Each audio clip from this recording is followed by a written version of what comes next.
Vamos lá. Vai, 2, 3, isso.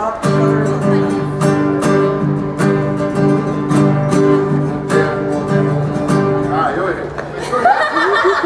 Que isso, professor? Eu tava pensando em outra coisa. Vai, Eu não quero, mas eu não mudo. Outra música, eu não mudo, pô. Vamos lá. Ninguém vai fazer mesmo. Ninguém vai fazer. De novo. 2, 3 e foi.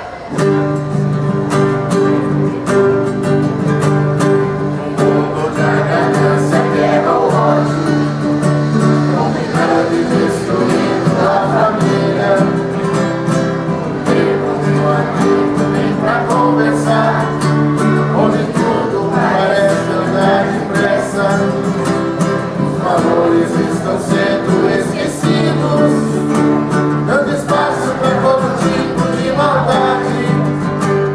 Perdemos a noção do que é ser cristão. Não é tão difícil encarar a realidade. Mas esse contratempo que era gente, é preciso entender o que é ser pai. Quem tem a turbulência do dia a dia, são poucos os que dão valor à família. É o chamado de Deus para todo ser humano que busca compreender a cultura materna, por vezes esquecidas por não gerar vida, mas presença marcante, companhia, figura materna.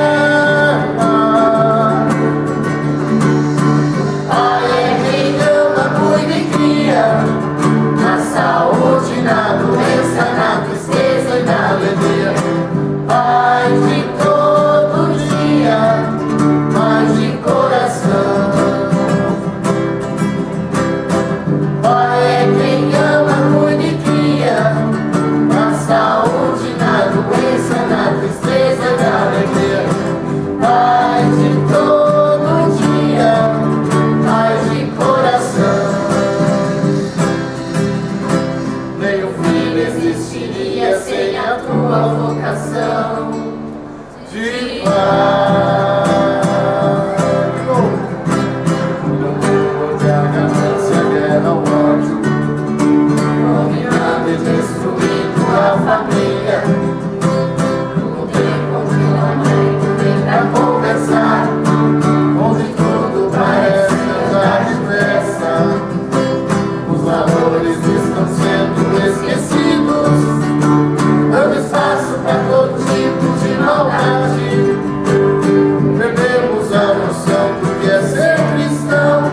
Não é tão difícil encarar a realidade, mas esse contratempo quer admitir que é preciso entender o que é ser pai.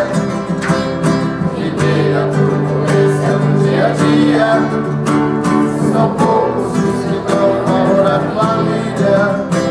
É um chamado de Deus para todo ser humano que busca compreender a figura paterna, por vezes esquecida por não gerar vida, mas presença marcante, companhia, figura materna.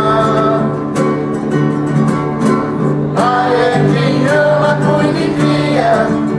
Na saúde, na doença, na tristeza e na alegria. Pai de todo dia, Pai de coração. Pai é quem